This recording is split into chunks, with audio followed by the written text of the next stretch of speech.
kwa gatatu 2006 aho yavukiye ni mu gihugu cya Kongo mu Minembwe mu gace ka Karingi. Ababyeyi be ise yitwa Mukuza Obedi, nyina yitwa Nyabakunda Nyamanyana. Amashuri yize primeri yayigiye mu gace kiwacu ka Minembwe ahitwa mu Karingi. Segonderi ayigira Irondo, yize 3e CO. Imirimo yakoze yafashije ababyeyi mu mirimo yose yo mu rugo, nko korora n'indi mirimo yose itandukanye abana bafasha ababyeyi babo. Rero izi ntambara zimaze kuba, nyakwigendera Gisubizo yatangiye umurimo wo kwigwanaho. Yawutangiye hari mu 2019. Nyakwigendera Gisubizo yifatanyije n'abandi barwanashaka mu kwanga gutererana ubwoko bw'Abanyamurenge. Nawe yabaye mu bafashe iya mbere mu kurwanya ubwoko. Gisubizo ku bw'ubutwari bwe yagiye agaragaza kenshi cyane. Ubuyobozi bwamugiriye icyizere bamugira umwe mu ba-ofisiye, akaba yari Faratuni Kamanda, akaba arangije ariwo murimo yakoraga umunsi ku wundi. Reka tuvuge ubuzima bwa Kristo. Gisubizo yabatirijwe muri Repubulika Iharanira Demokarasi ya Kongo mu gace k'Indondo ahitwa Gahororo hari mu 2024 mu itorero ryitwa Vivant. Gisubizo iyo yahabwaga igikorwa cyose cy'itorero, Gisubizo yaracitabiraga cyane cyane nko kubakira abatishoboye yarabikoze. Gisubizo yakoze imirimo mu itorero, yakundaga gukora amasuku cyane y'itorero. Gisubizo mu matungo yari afite yabashije kuyagabamo. Gisubizo urupfu azize hari ku itariki 17 z'uku kwezi kwa mbere 2026, nubwo umwanzi yabateraga mu gace ka Kirumba, aho niho yabashije gusiga ubuzima bwe. Hari masaha ya mu gitondo nibwo yitavye Imana.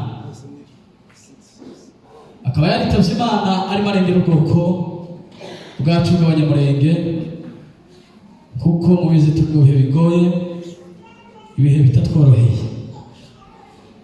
Rero Gisubizo twifurije umuzuko w'abera. Kuri ubwo reka duhaguruke dufate idakaze gaso kumwibuka. Gisubizo nubwo avuga iwacu bagasinzira, ariko yari amaze kurenga iwacu. Gisubizo iwacu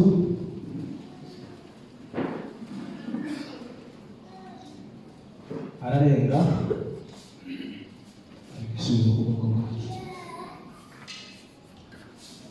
Twereka kumushimira mu gihe yabayeho. Ndashimira rero umuryango wacu w'Agasinzira wabanye natwe muri uyu muhango wo gutegura umunsi wa nyuma w'umwana wacu. Ndashimira abaturanyi baha muri uyu muhana, abakuru n'abatoya abashije kutugeraho bakatwihanganisha. mwarakoze cyane turabashimiye. Ikigira kabiri ndashimira itorero ryacu. Itorero ryacu mwarakoze shama, Imana ibahumurishe. Ndashimira bamuyomba, mwarakoze cyane twihanganisha. Ndashimira abaturanyi muri Prote, mwarakoze cyane. Ariko sinosoza ndashimiye abanyakarere kacu ka Karindwi, mwarakoze cyane. Reka nshimire umuryango wacu w'Abana, Imana ibahumurisha ku bikorwa by'indashyikirwa mwakoze. Umuryango wacu wa Rumanura kugeza kwa Sokuru Mutangaza. Rero kuvuga kuri Gisubizo uyu munsi bisaba imbaraga.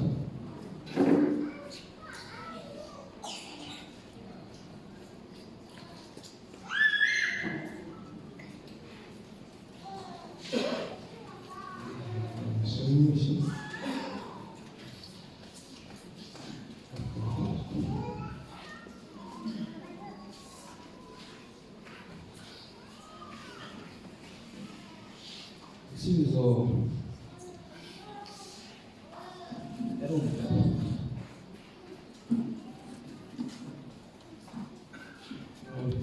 umwana mutoya mu myaka abenshi bari aha bari baracunga uko bakiri abana bato, ariko kandi yahagaze mu mwanya wacu twese abari aha n'abandi batari aha, kuko ibintu byinshi bagiye mu bindi, akora akazi atunaniye. Yaritanze ari muto, arwanira umunyamurenge. Twese twifuza kubaho, ariko kandi iyo bigeze mu kwitanga kurengera ababaho. Inzira yose muri rusange, Imana ibahumurisha gufatikanya natwe. Ndashimira famiye yacu kubona, Imana ibahumurisha, turi kumwe n'ababyeyi hano basaza. Ndashimira famiye yacu Rumanura, ndashimira abavandimwe bacu mu Masokuru Mutanguzi, hari abari hano n'abari hanze hirya no hino. Imana ibaheze umugisha.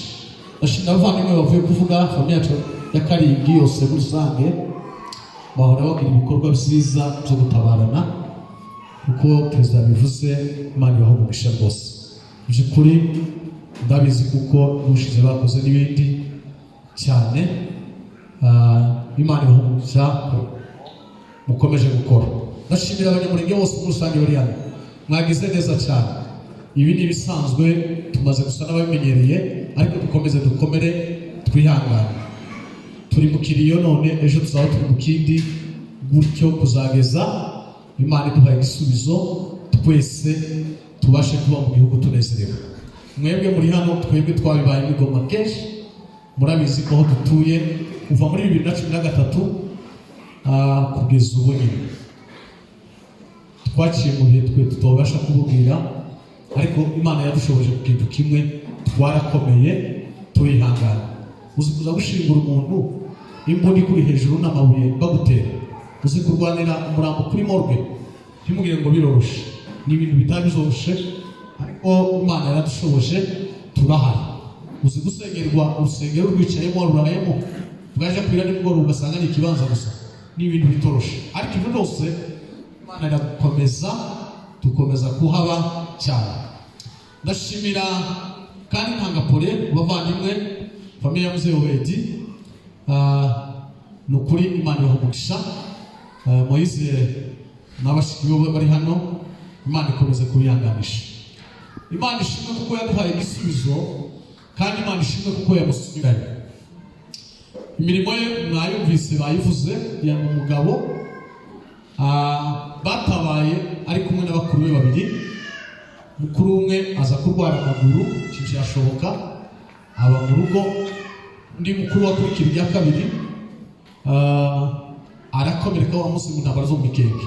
Ubu bavuga muri Goma yarashwe intoki ziramugara ari ku bitaro. Uwo munsi amanuka yaciye ku Kirungwa aramusanga baravugana bararamukanya ndetse akomeza kumubwira ngo watekereje ugataha ukaje gushaka, ariko arabwira ngo abirimo barasezerana aramanuka ariko ari inkomere ku bitaro arazagera hari Goma. Ubu niwe twari dufite turi dutekereza uburyo gukomeza kumuvuza ariko asiga mugenzi we ari muzima. Nije duherukana nawe muri mwese cyangwa se wavandimwe muri 2024 twari kumwe mu Minembwe, yaravuye mu Rurambo aje mu Kibali kuramukanya, nanje nari mvuye Goma, turahura turaganira twicara ahantu dufata umwanya uhagije. Twahoraga tuvugana kuri telefone buri kenshi, nkamuserereza nshaka wabaye umugabo kugira ngo ubwire amagambo angana gutyo.